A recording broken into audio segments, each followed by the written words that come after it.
نواب صاحب جی آپ کی داستان میں دکھ ہے. جی والد کا رتبہ مطلب ایک سایہ. جی آپ کی اپنی عمر بھی کافی ہے صحیح تو فرمایا، ظاہر ہے والد کی عمر بھی. بالکل مناسب، صحیح فرمایا آپ نے.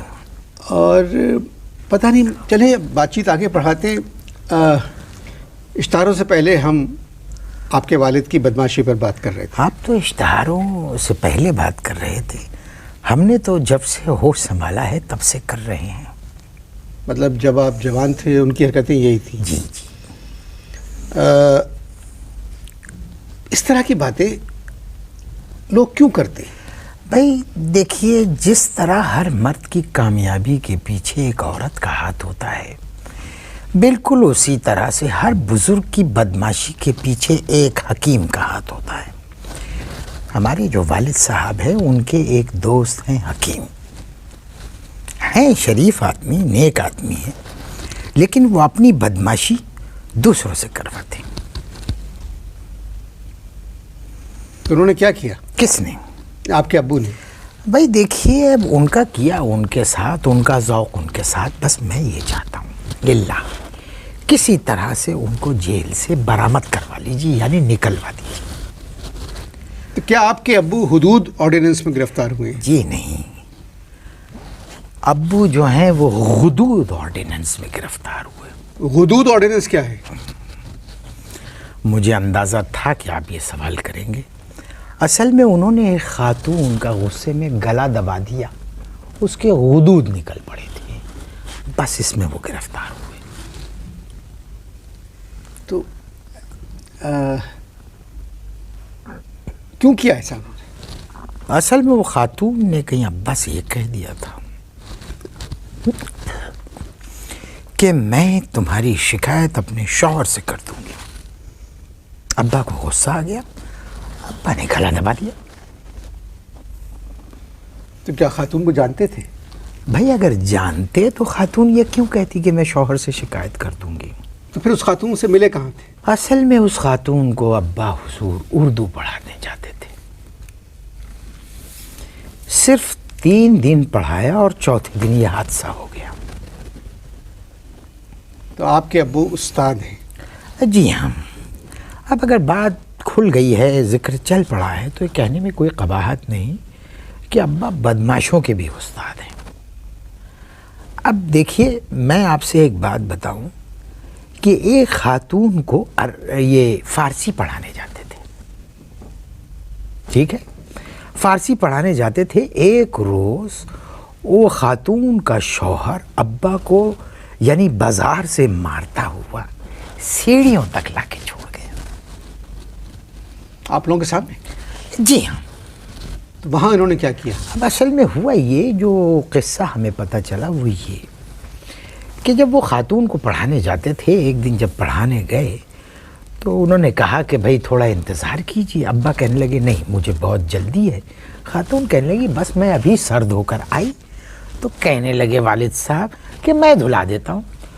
بس اس نے کہا اچھا ذرا توقف کیجیے. بٹھایا والد صاحب کو، دوسرے کمرے میں گئی، جا کے شوہر کو ٹیلی فون کیا. 15 منٹ بعد شوہر صاحب تشریف لائے اور جانوروں کی طرح سے، اللہ معاف کرے، والد صاحب کو کوٹتے ہوئے گھر کی یعنی دہلیز پر چھوڑ کے چلے گئے. کس قسم کے انسان ہیں آپ کے والد صاحب؟ اب دیکھیے وہ کس قسم کے انسان ہیں یہ تو اللہ بہتر جانتا ہے، یہ وہ جانے، ان کا ذوق جانے. بس آپ کسی طرح سے انہیں چھوڑوا دیجیے. جیل میں آپ کی ملاقات والد صاحب سے ہوئی؟ اللہ معاف کرے، جیل میں بھی وہ اپنی بدمعاشی سے باز نہیں آئے. توبہ توبہ توبہ. بتاتے ہوئے اچھا نہیں لگتا. ایک روز جیلر ان کے پاس آیا، کہنے لگا آپ استاد ہیں، پڑھاتے ہیں؟ کہنے لگے جی ہاں. جیلر کہنے لگا بھائی میری بیوی کو ذرا اردو پڑھا دیا کیجیے. اب کیا ہے صاحب کہ جیلر کی بیوی کو انہوں نے اردو پڑھانا شروع کر دی. ایک دن جیلر کی بیوی جیلر کے پاس آئی اور کہنے لگی سنیے یہ جو مجھے پڑھاتے ہیں یہ درمیان میں مجھے عجیب عجیب قسم کے اشعار سناتے ہیں. اچھا کس قسم کے شاعر؟ اب یہ ظاہر ہے کوئی ہودہ تو ہو نہیں سکتے، کوئی بےہودہ ہی اشعار ہوں گے. تو جیلر صاحب نے ایک ٹیپ ریکارڈر نکال کے اپنی بیگم کو دیا، کہنے لگے سنو، جب وہ یہ اشعار پڑھائیں اسے ریکارڈ کر لینا۔ اب بیگم نے کیا کیا کہ والد صاحب نے کہیں پڑھ دیے ہوں گے اشعار، ٹیپ کر لیا، وہ جیلر صاحب کو سنا دیا۔ علمان الحفیظ، علمان الحفیظ، سنا ہے کہ والد صاحب کی چیخیں جیل میں تمام قیدی سن رہے تھے، بہت کٹے۔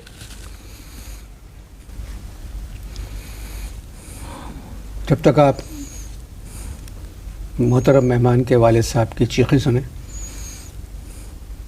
ملتے ہیں تھوڑی دیر بعد۔ جی نواب صاحب، وقفہ ختم ہو گیا۔ جی، جو کچھ آپ نے اپنے والد صاحب کے لیے فرمایا ہے، اس کو سن کر مجھے یہ احساس ہوتا ہے کہ آپ انہیں کسی نفسیاتی ڈاکٹر کو دکھائیں۔ بھائی دیکھیے، جو آپ کہیں گے وہ میں کرنے کے لیے تیار ہوں، بس للہ ان کو کسی طرح سے رہائی دلوا دیجیے۔ پڑھے لکھے ہیں؟ ارے لعنت ہے ایسی تعلیم پر، ایم اے کی 1 ڈگری، کورٹ کی 300 ڈگریاں۔ تو پھر یوں کریں کہ ان کو تھوڑے دن جیل میں رہنے دیں، کیا پتہ وہ معزز شہری بن کے نکلیں۔ ارے صاحب، ہر دفعہ ہم یہی سوچتے ہیں کہ اب جب وہ نکلیں گے تو معزز شہری ہو جائیں گے، لیکن باہر نکلتے ہی کسی نہ کسی معزز شہری کے ساتھ کوئی نہ کوئی حرکت کر گزرتے ہیں۔ آپ کے ابا کی داستان بہت دکھ بھری ہے۔ اب آپ خود بتائیں میں کیا کر سکتا ہوں آپ کے ابا کے لیے؟ میں آپ کے ابا کے لیے کیا کر سکتا ہوں؟ پاکستان ایک آزاد مملکت ہے، جی ہے یا نہیں؟ جی جی ہر شخص یہاں پر آزاد ہے یا نہیں؟ ہے۔ تو پھر میرے ابا کیوں اندر ہے؟ جو حرکتیں آپ کے ابا سے سرزد ہوئی ہیں، ان حرکتوں کو سن کر ایک بات تو کہنا پڑتی ہے، وہ سزا کے مستحق ہے۔ ایک استاد، بڑا معتبر پیشہ ہے۔ ارے نہیں، کہاں نکل گئے آپ بھائی؟ ارے وہ استاد ہرگز نہیں ہے، استغفر اللہ، توبہ، استاد نہیں ہے، اپنے آپ کو کہتے ہیں کہ استاد ہیں۔ تھوڑا بہت اردو آتی ہے، تھوڑی سی فارسی آتی ہے، بس اپنے آپ کو کہتے ہیں میں استاد ہوں۔ ابھی پچھلے دنوں کا ذکر ہے کہ میرے سسر بیٹھے ہوئے تھے اور ساس بیٹھی ہوئی تھی۔ میری ساس سے کہنے لگے میں آپ کو عربی پڑھاؤں گا۔ اب پوچھئے سسر نے کیا کیا میرے؟ کیا کہا؟ اپنی بیگم کو سکھر بھیج دیا کہ اس سے کچھ پڑھنے سے بہتر ہے تم سکھر میں رہو۔ اس کا مطلب ہے سارا خاندان ان کی حرکتوں سے واقف ہے۔ ارے صاحب بس کیا عرض کروں۔